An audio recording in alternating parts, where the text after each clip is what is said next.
Dear student, lit lang by Dilshad में आज पुनः आपका एक बार स्वागत है। आज हम इंग्लिश लिटरेचर के एक बहुत ही महत्वपूर्ण काव्य रूप को समझेंगे, अर्थात लिटरेरी फॉर्म को समझेंगे, जिसका नाम है ब्लैंक वर्स।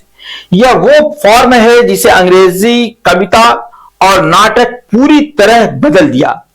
इसी फॉर्म के थ्रू इसने अंग्रेजी कविता के शेप को और प्लेस के शेप को, ड्रामा के शेप को पूरी तरह बदल दिया है। इसी के बारे में हम सीखेंगे। सबसे पहले आप जानते हैं इसका नाम यानी blank verse in English literature. English literature में ब्लैंक वर्स क्या है, इसको देखना है। व्हाट इज ब्लैंक वर्स, यहां पे मैंने हल्की सी डिफिनेशन दिया है।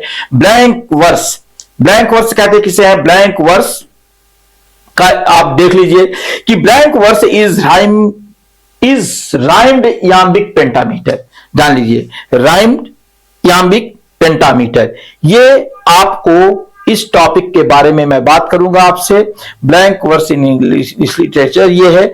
मैं मीटर क्या होता है, इंग्लिश में लिटरेचर में मीटर किसे कहते हैं, इस पे मैं आपको एक वीडियो दूंगा। लेकिन आज एक इसको आप अंडरस्टैंड कीजिए कि याम्बिक क्या होता है, ट्रॉचिक क्या होता है, तो ये हेक्सा क्या होता है, ये सारी चीजों के बारे में हम सीखेंगे।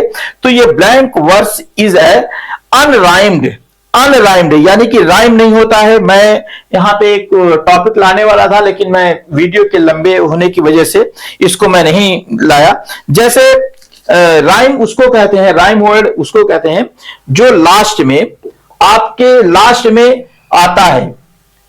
कोई वर्ड जैसे बी लास्ट में आया, जैसे रॉब है ना, हॉब, तो ये जो है क्या है, ये वर्स, ये राइम स्कीम है, इसे राइम कहते हैं लास्ट वाले में।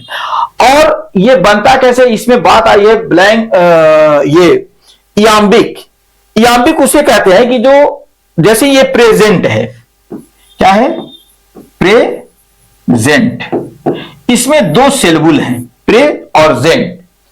तो याम्बिक में जो एक होता है, पहला जो होता है वो अनस्टेज जो होता है, दूसरा स्टेज जो होता है, जैसे प्रेजेंट, प्रेजेंट, प्रेजेंट।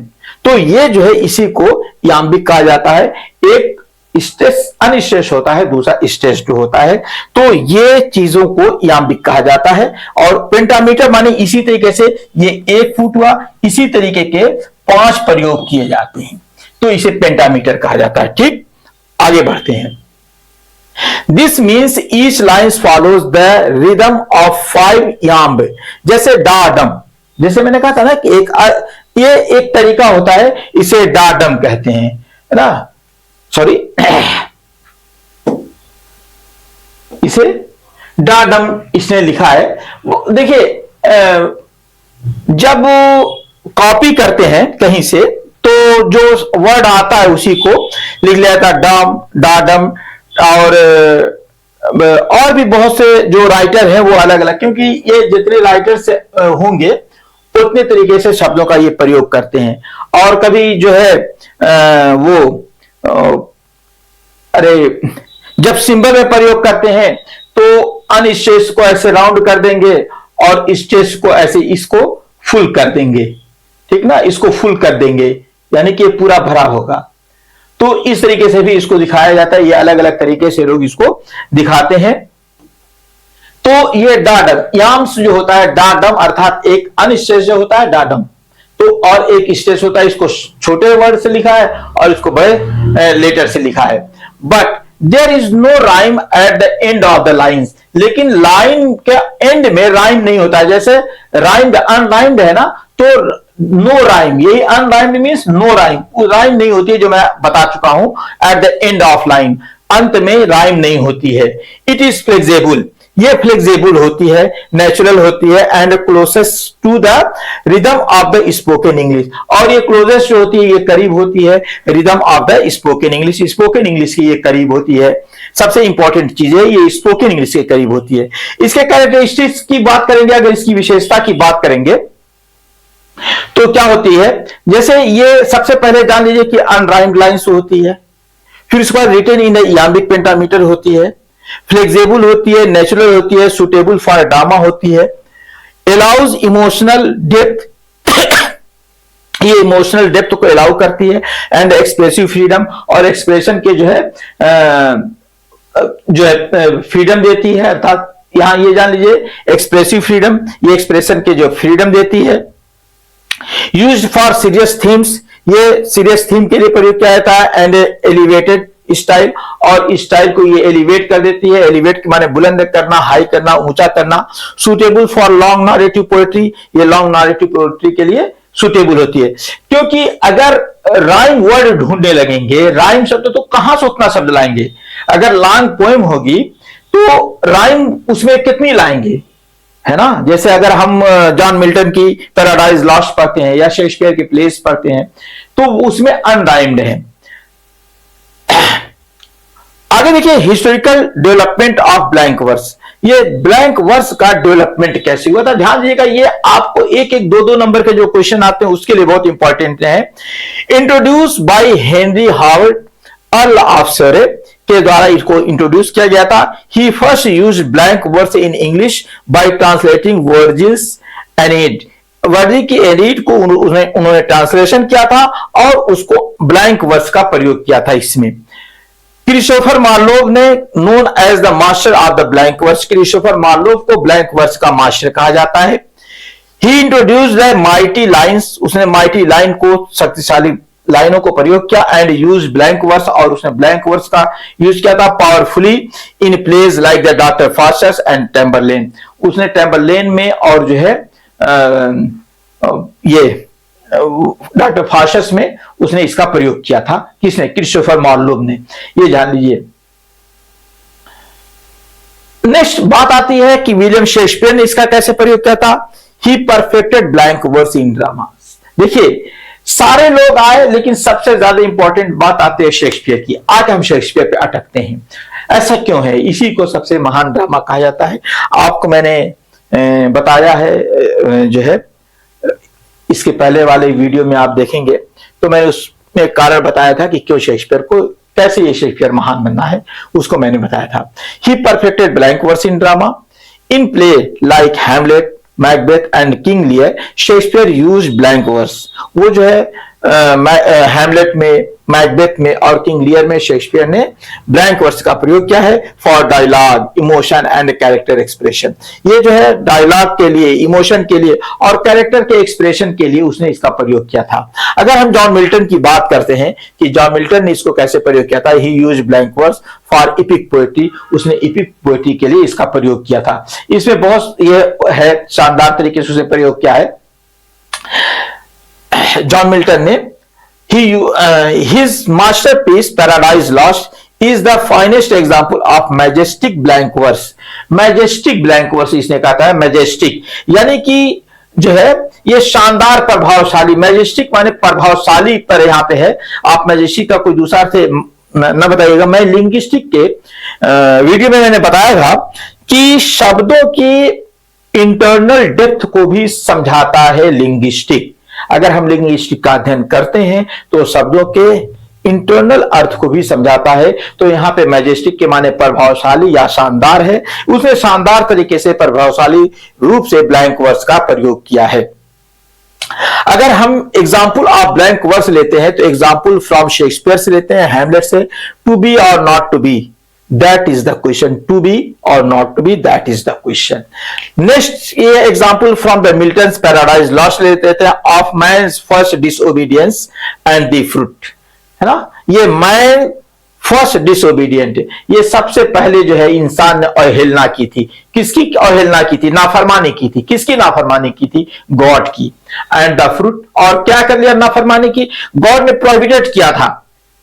आप पढ़ेंगे एडम्स एप्पल, तो एडम्स एप्पल में उसमें देखेंगे कि उन्होंने, गॉड ने मना किया था कि इसे आपको नहीं खाना है और उन्होंने खा लिया था, उस फ्रूट को खा लिया था। तो ये of man's first disobedience and ये एग्जांपल है। आप पैराडाइज लॉस्ट पढ़िएगा, मजा आएगा, बहुत शानदार जो है ये एपिक है। Importance of blank verse in literature, importance क्या है इसकी?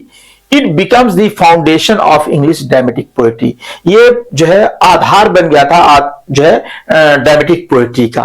It allows deep emotional expression, ये जो है डीप इमोशनल एक्सप्रेशन को जो है इमोशनल एक्सप्रेशन देती है, ये जो है अलाउ करती है। इट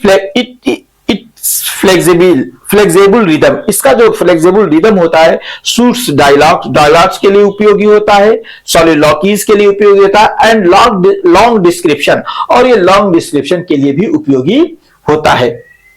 और फिर उसके बाद नेक्स्ट ये आता है इट इन्फ्लुएंस्ड, इसने प्रभावित किया था ऑलमोस्ट ऑल मेजर पोएट्स, सभी जो विशेष पोएट्स है, बड़े पोएट्स हैं, from the Renaissance to the modern age तक सभी को इसने प्रभावित किया था। लास्ट में इसको थोड़ा सा देख लीजिए कि blank verse is the heart beat of the English poetry, ये दिल की धड़कन है ना, जैसे आप बोलते हैं ना दिल की धड़कन, ये हमारे दिल की धड़कन है। तो ये जो ब्लैंक वर्स है ना, तो ये हार्ट बीट है ऑफ इंग्लिश पोएट्री की ये हार्ट बीट है। From Marlowe's might, Shakespeare's magic to Milton's grandeur, blank verse, ये जो है blank verse shaped English literature.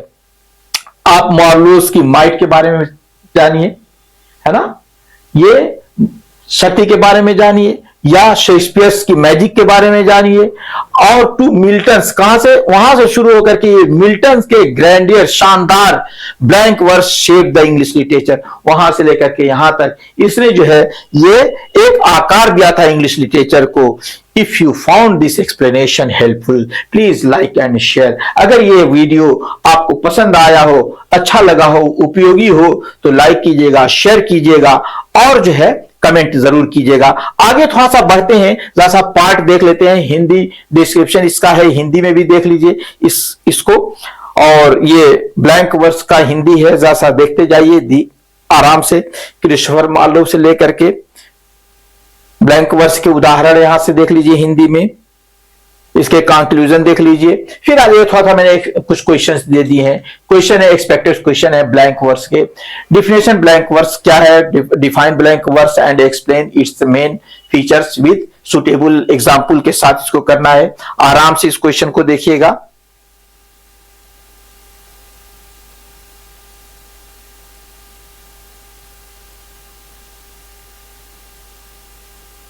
देखिए, स्क्रीनशॉट ले लीजिए, यह आपके लिए सुटेबल होगा। इसको हिंदी में भी मैंने थोड़ा सा दिया है, थोड़ा सा हिंदी भी देखिए इसका।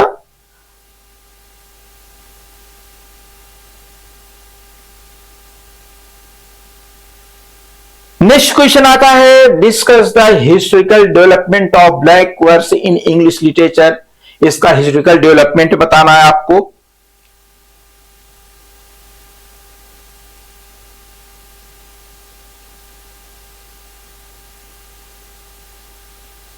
फिर उसके बाद आराम से स्क्रीनशॉट लेते जाइए। हिंदी में भी मैंने इसको दे दिया है, हिंदी भी देख सकते हैं आप। आराम से रोक करके देखिए, थोड़ा थोड़ा मैं एक एक पैराग्राफ को आपके सामने ला दे रहा हूं ताकि आप इसका स्क्रीनशॉट ले लें।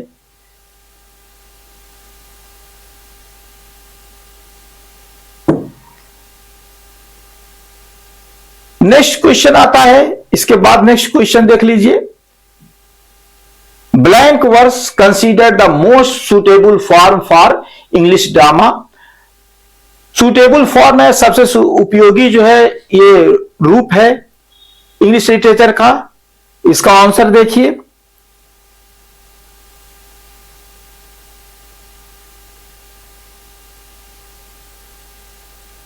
आराम से देखते जाइए। इसका हिंदी भी आप देखते जाइए।